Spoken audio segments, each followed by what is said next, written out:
It be stuff like this that really makes you wonder, is there more to our buildings than we think there is? Don't get me wrong, I know this is just an artificial picture, but it's the thought that it sparks though. There really could be a whole underground network of civilization that we just don't see every day. Like, bro, this shit is so fucking thought-provoking. Like, look, this is us. Like, this is what we see every day. You don't realize this whole fucking thing could just be underneath us with motherfuckers walking through it, and we just don't even know. It really do just make you think, bruh. Is we being shown everything that's here? Shit. Oh no, maybe something fishy going on there.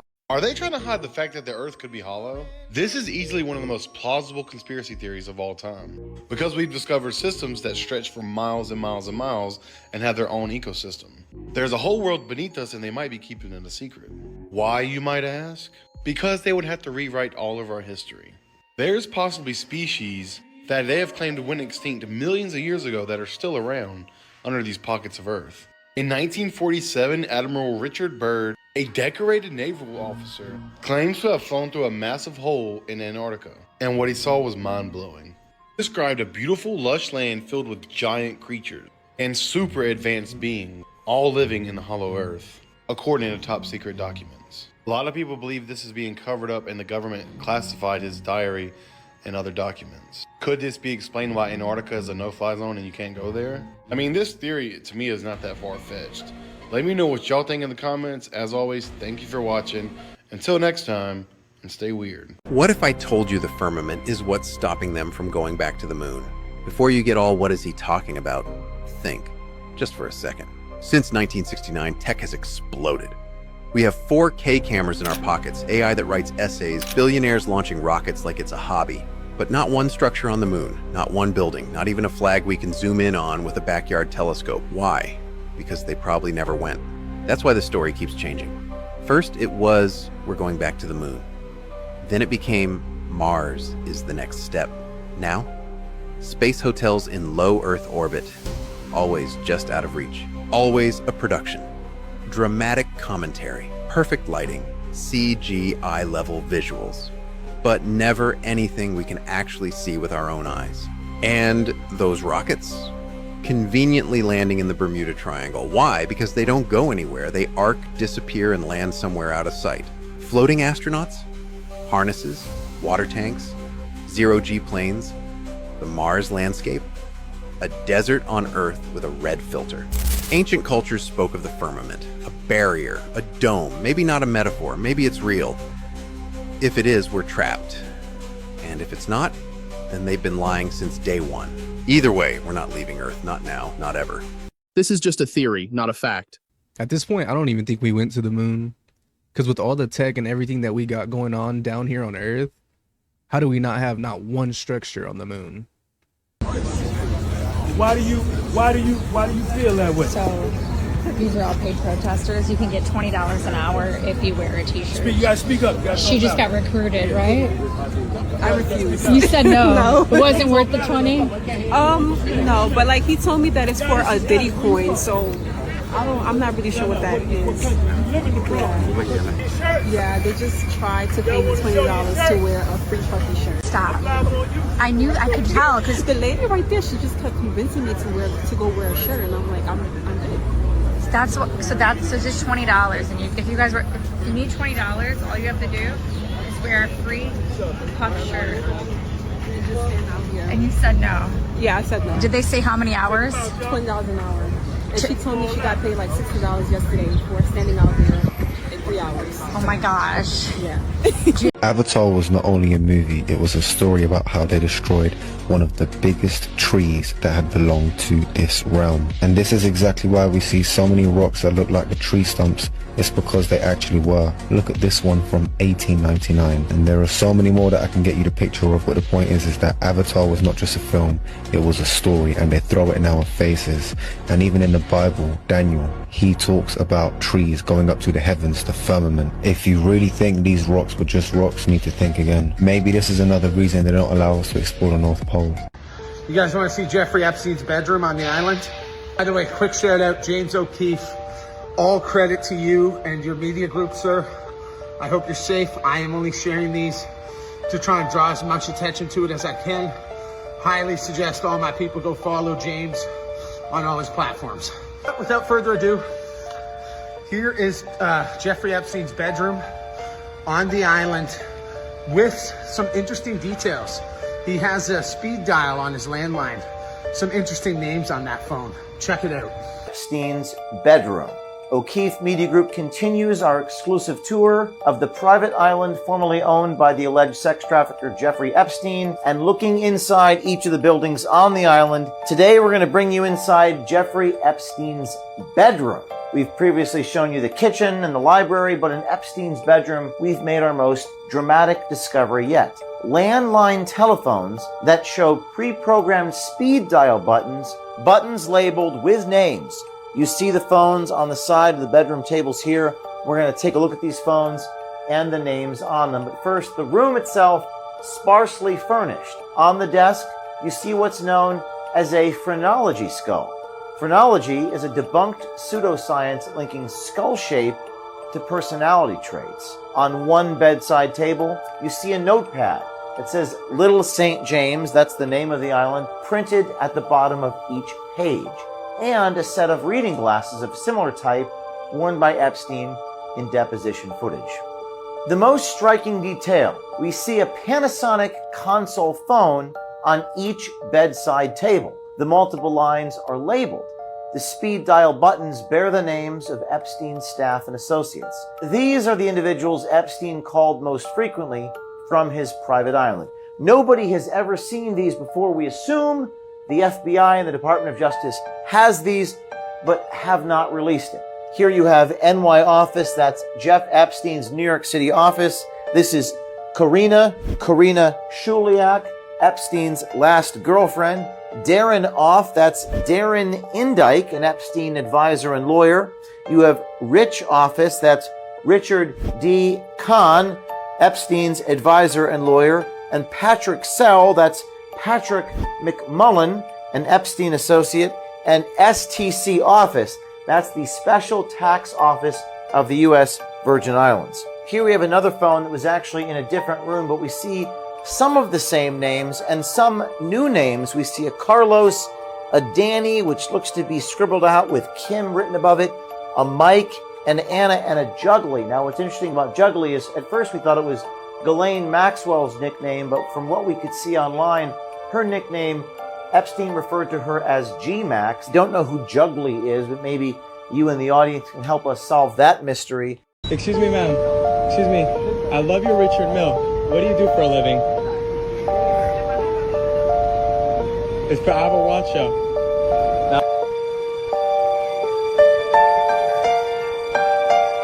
I think they're more so just like disturbed that some lower class people were able to walk up to them and just speak to them. Anyway, it's behind. It's on the next block on the right. Hey, you gotta go inside. No, you gotta go inside. I want to ask you about Zenu first. Can I ask you about Zenu? Hey guys, can I ask you about Zenu? It's pretty interesting that they want people who don't know about Scientology, but when it comes to people who know about it, they don't want anything to do with them. Like, let that sink in. This is the worst thing in here. It's that doll. I'm not gonna stare at it though. So you can take the picture, but I'm not gonna stare at it because that has done bad harm on a lot of people. You have to conjure the spirits in order to get them. You know, you're not going to get them by just walking around here. And that's the one that's sort of depicted a little bit in this movie, correct? Yes, it is. Yeah. That's the Annabelle doll. Yes. Father, of the Son, of the Holy Spirit, amen. What has been done is circular embolism, which is prayers, are said all the time. The Grand Canyon is not just an American sightseeing location. There are strange and dark secrets that lie within. Some have even encountered a gateway to a hidden world. In 1909, the Arizona Gazette published an article about an expedition funded by the Smithsonian. This expedition was led by a man named G.E. Kincaid, and he discovered an ancient underground city within the Grand Canyon. But here is where it gets interesting. This city was filled with artifacts from ancient Egypt. hieroglyphs, statues, and even a pyramid. How did ancient Egyptian relics end up in Arizona over 5,000 years ago? Is it possible that they had access to flight? But it gets even stranger. The Smithsonian seized all the artifacts and shut down any further exploration, which led to 90% of the Grand Canyon being restricted till this day. The canyon is home to numerous hidden caves and tunnels, many holding ancient treasures and technologies. Many adventurers used to report seeing strange lights and sounds coming from these depths. The Hopi tribe, a tribe native to the region, speak of sacred underground cities known as the Sipapu. These cities are believed to be gateways to the underworld, holding powerful energies that should never be disturbed. All this makes us wonder, what else is hiding in the Grand Canyon? So once I realized, like, yo, the DNA in this fruit is communicating with the DNA in my body and activating genes from the sun. First of all, my body, which has melanin in it, is absorbing sunlight. With that sunlight, it's actually activating my genes through mitochondrial DNA. I'm like, yo, I gotta get closer to the sun. I gotta get closer to the real world. Then I start looking at my reality. I seen the squares everywhere. I remember watching The Matrix, and I remember the grid. Everybody talking about the grid. And it hit me one day like, yo, it's squares everywhere. Squares, they spell everything in square feet. Your phone is a square. Your laptop is square. Your iPhone is square. Everything is square. The TV's a square. Your bed is a square. Your picture frames, they're square. The door is a square. The tiles are square. Everything is square. And I look out in nature, and I'm like, there's no squares in nature. Yo, we're living in the grid. The grid is squares. We build everything in squares. They built their world on top of nature, and they're going against nature. Our lower self is going against its very own nature. And how long are we going to do this? With sickness and everything that happens in the consequence of being out of tune with what you are, which is God, happens. It's in the squares. It took me years to realize this about American Dad, and now I think they're hinting at one of the biggest conspiracies that people believe in. So usually I just throw it on for background noise, and my husband watches it. I don't really pay attention, but last night I was watching the episode where Roger finds his real dad, and he shows Stan, and they're like, well, we don't see that he looks like you. And then he's like, oh, he's one of his personas, and they take off the disguise, and they're like, oh, now we see it. I never realized that, like, when Roger does his disguises, like, they're not seeing him the way we are. I thought they were just ignoring it, you know. They ignore that line as a talking dog. Like, that's what I just thought. But no, literally when Roger puts on his personas, it looks like that human. Like, he looks like a human. I remember also when Steve puts on, like, one of the personas one day, they see him as that person. They don't see him as Steve anymore. And I'm like, an alien wears a persona, so no one knows he's an alien. They only see that persona. He lives among us. And, like, a big conspiracy that a lot of people believe in is that aliens actually do exist. They don't look wildly different like we're used to seeing in movies and TV shows like E.T. and stuff. Just kind of, like, walk among us, right? Like, I've heard that conspiracy so often.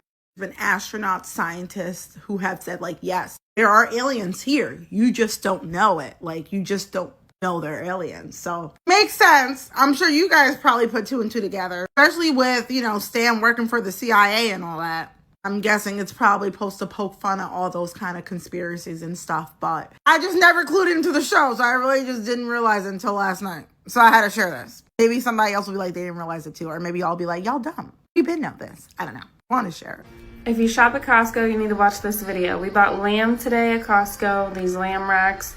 We looked at the back, sell by May 3rd. Okay, we opened them up. They smelled awful. Okay, notice there was a second label underneath the label. Pack date May 5th, sell by May 13th. Oh wait, pack date May 1st, sell by May 3rd. Today is May 9th. We bought these May 9th, so not only are they already 6 days expired, but they want to push it back 10 days from the sell by date.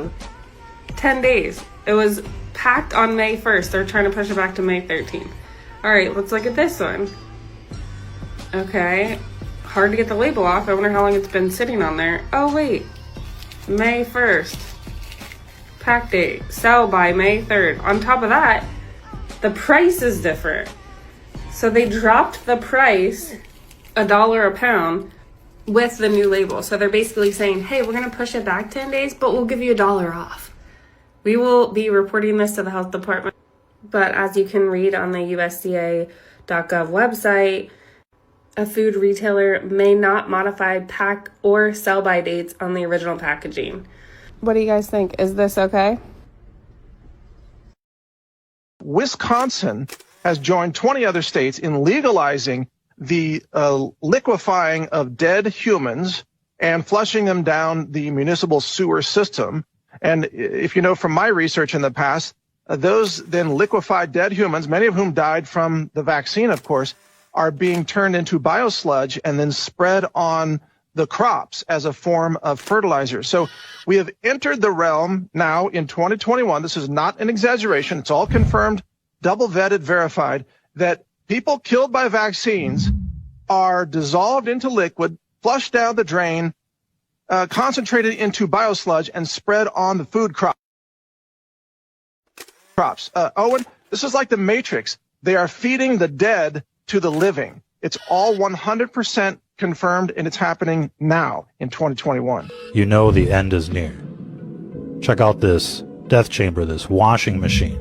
They call it aquamation, where they liquefy the dead and then dump the remains down the drain to be recycled into the municipal water supply. And so people are drinking it, they're showering in it, they're doing their laundry in it, and this is happening in most states across the country. In most major cities, they're recycling dead people and feeding it to the living. What does that mean exactly? And they're grinding up the bones into powder. They call this calcium phosphate, which is going to be used for food processing, undoubtedly. Maybe in your vitamins. This woman had a portrait of Jesus Christ on her dress at the red carpet, and the security guards clearly did not want this picture to be shown to the public. This is Dominican actress Maciel Tavares, and at one point she pushes the security guard. This is just wild. Watch this.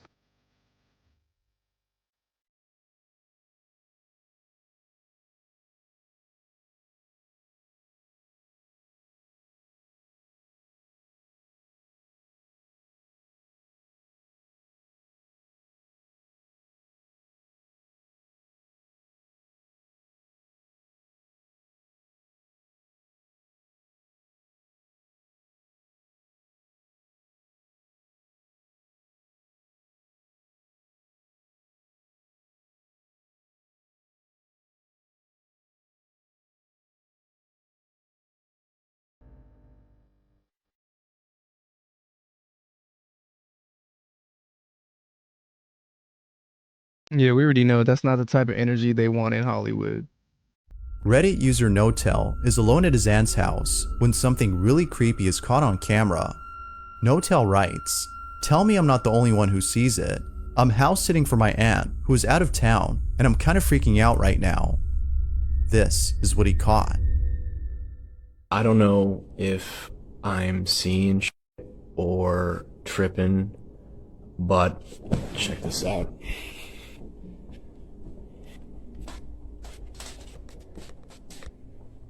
So this is my aunt's son's room, right? There's no one in here, right? Nothing. Closet.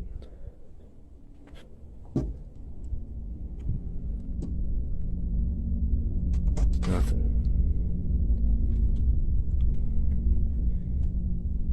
Get a nanny camera in here.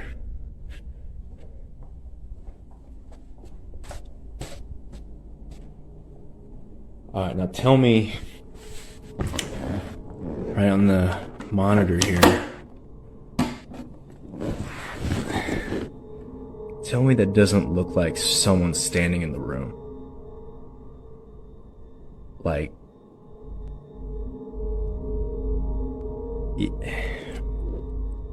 like I've checked, like went back and forth 3 times, and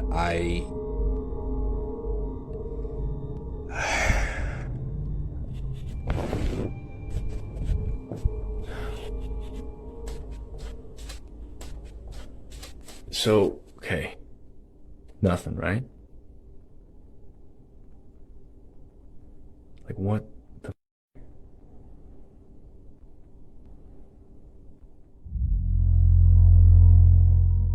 Next to the toy dinosaur, a shadow-like figure of what looks like a small child can be seen standing in front of the desk. Now at first glance, it may seem like a random shadow that's being cast, but if we look closely, the shadowy figure is clearly obstructing the view of the orange toy lying on the table. It also seems to be blocking part of the desk, suggesting it's a solid figure. Okay, we have Thursody with us, and I believe that you chose the name Thursody because you want to be reminded of your thirst for next level knowledge. Is that correct? That's right. I know my vehicle's, or this vehicle that I'm wearing is, pretty nervous, pretty scared. Not really sure what I'm going to say. I guess, what I wanted to maybe address more was how I feel about this step that I'm taking. And some may say, well, boy, it's quite a irreversible step. And I just wanted to say that I'm familiar with irreversible steps. And tell you what, I don't know if you remember Doe talking about that some students had proven to him that they desired to have their vehicles neutered. And I'm one of those students that did that. And I can't tell you how free that has made me feel. I've been here long enough from the time I had that operation to know the freedom that it offers me. And I'm just so thankful for that opportunity. And in all reality, I can't see that this next step that I'm prepared to take and looking forward to taking is anything more than a clinical operation. And having seen the benefit that the neutering has had for my consciousness, for my ability to grow and be closer to my older member, that I can't see any other way but to fully expect that laying down this vehicle is going to be anything but great for me. And individuals think of mind control or whatever, and I was in the class for 5 or 6 years, and then through my own ignorance and being attacked by influences, felt like, well, maybe I wasn't developed enough, maybe I wasn't a strong enough student to continue. Well, being out of the world proved to me, being out of the class, proved to me that this was the only thing for me. And for the number of years I was out there, I would have been deprogrammed easily being out there in the world, because you're bombarded so steadily by everything of the world. And I know that one thing I may have gained being out of the class is commitment. And I just want to express my commitment to my older member and T. And I'm so thankful to have the opportunity to be back in the class and to take this next step. And also just want to say how wonderful all of my classmates are and what a great inspiration they were for me to find out that there was still a class going on after the number of years that I'd been out. And that the fact that they stuck through it all, it's so hard, you have to be totally on top of things to even be in the class. So it's not like you're captured here. If you're not doing your homework and pleasing the next level, you're not going to be here. And I guess that's all I want to say, and bye. Thank you. I always found this case pretty disturbing because, like, what if they actually did board a spaceship and, like, they're no longer here and we're here still suffering? Like, could you guys just imagine? Happy birthday to you. Happy birthday, dear Bert. Make a wish, make a wish. And many more. Right. Whoa. Jackie, can you turn the light on? Yes. All right. Yeah. I did. Did you? I don't want to know the details. All right, here, honey. The girl's got to have a present. This is from me. Yeah. Yeah. Jackie, you want to get it in there?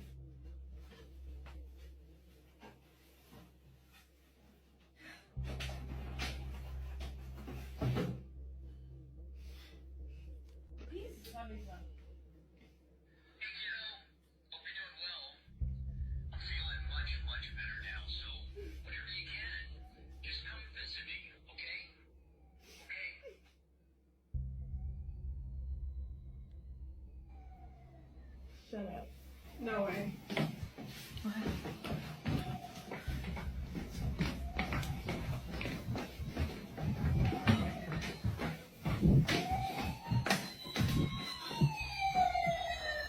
That is not work. That is not work.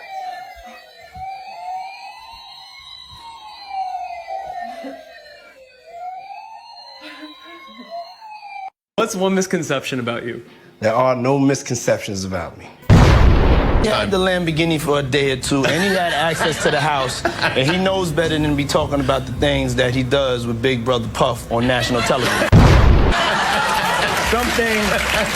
Everything ain't for everybody.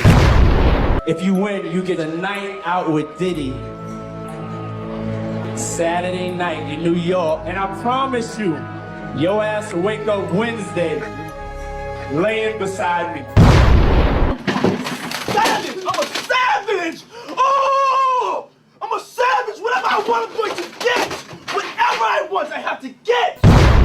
If you don't have what they need, they're gonna leave. Right. Gotta keep them there. Right. You need locks on the doors. Hey, this is sounding kind of dangerous now. Justin, you ever seen the movie 48 Hours? Right now, he's having 48 hours with Diddy. For the next 48 hours, he's with me. So, and we gonna go full crazy. Bro, this shit is not funny, but like, if you go back and look at all the videos that this dude is in, bro, he was literally telling us. And it's just funny because like nobody was picking up on it till now. 48 Hours at Diddy sounds like a horror game. Everything in here has been taken from some place where people were either killed or maimed or so many ways. So it's tragic for me, you know, to even go in. People are very, very interested in the museum. And there's some people that are afraid to even go in. Right here is a conjuring mirror. Everything and anything in here we have investigated. Don't ever touch anything. And if you do, let me know. This is the worst thing in here. It's that doll. I'm not gonna stare at it though. And that's the one that's sort of depicted a little bit in this movie, correct? Yes, it is. Yeah. That's the Annabelle doll. Erupts into flames. Nottoway caught fire about 2 this afternoon. Its roof collapsed a little over an hour ago. Andres Fuentes is live there where firefighters have been struggling as they battle the flames. I thought you guys were joking, but it's not a joke. A plantation freaking burst into flames. And just to make sure things can't get any creepier, 11 inmates escaped from a New Orleans prison. Search for 9 inmates who escaped from a jail in New Orleans. Officials believe the inmates may have gotten help from inside the sheriff's department. 10 total inmates escaped the Orleans Parish Jail. So I'm not a huge believer in coincidences or things like that, but Annabelle was just there.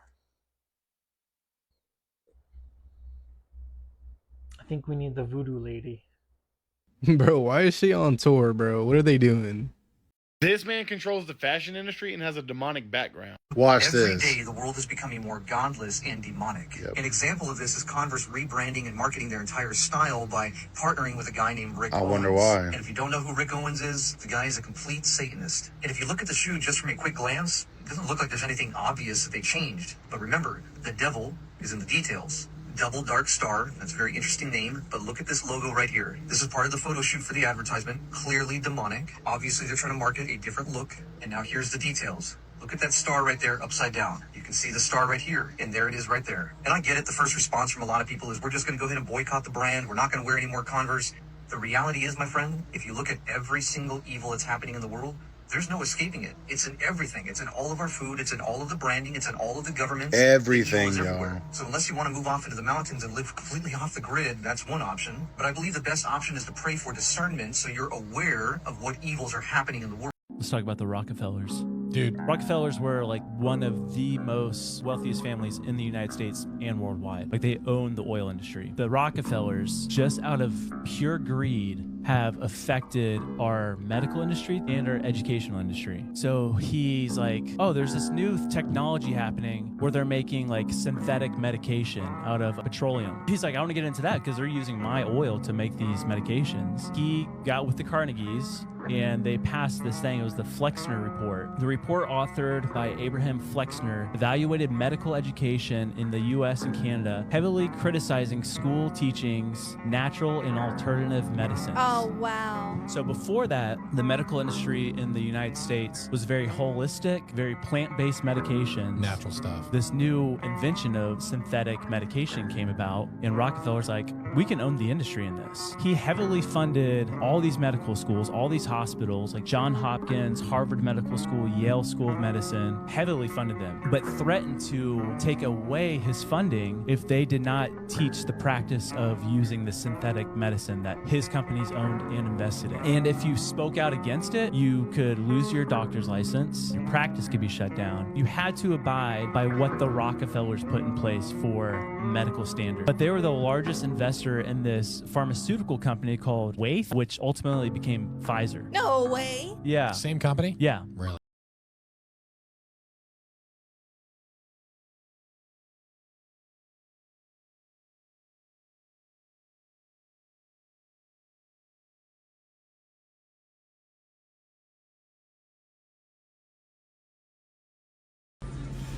She's a big fan. What's your name? Jaden. Yeah, I'm Charlie. Nice to meet you. Cool, man. Hi, sweetie. How are you? Good, how are you? What's your name? Tamara. Tamara? Uh-huh. Hi. Hi. Awesome. You're rad, man. You guys are in a fight. No, no, we're not fighting. What's up with that tattoo? Let me see that tattoo. Which one? That one right here. Hell yeah. So random, bro. What y'all selling? Banana nut bread that was freshly made this morning. I'm gonna go for 10. Let's go for 10. Let me see if I got it. Shit, I don't got a 10 on me, twin. Damn. What y'all selling? Banana nut bread that was freshly made this morning. Alright guys, I'm gonna go and end this video right here. If you guys did enjoy this video, let me know by leaving a thumbs up and or subscribing if you guys are new. I didn't think I was gonna post today, but I got you guys with a quick 30-minute video. But anyways, I appreciate you guys for hanging out with me, and I'll see you guys in the next one.